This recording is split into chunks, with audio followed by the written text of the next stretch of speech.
John E. Fernandez at around 1898.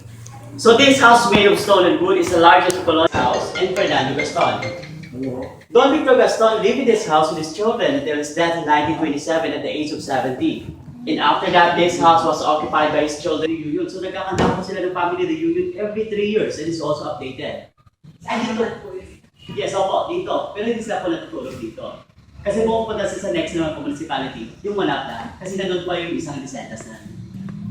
Well, every 3 years na ano sila. Yes, nagkakanta po silang family reunion dito. And last May na po, ang nilang family reunion. And after 3 years. So this house was abandoned in mid-70 after the occupants migrated to the United States.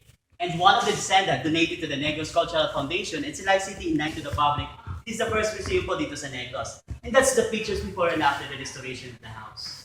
That was damaged with the natural calamities. Unlike sa ruins po, sinulog po yun ng mga Amerikano kasi... Yes. Yung subcourts hindi na po nagpapang.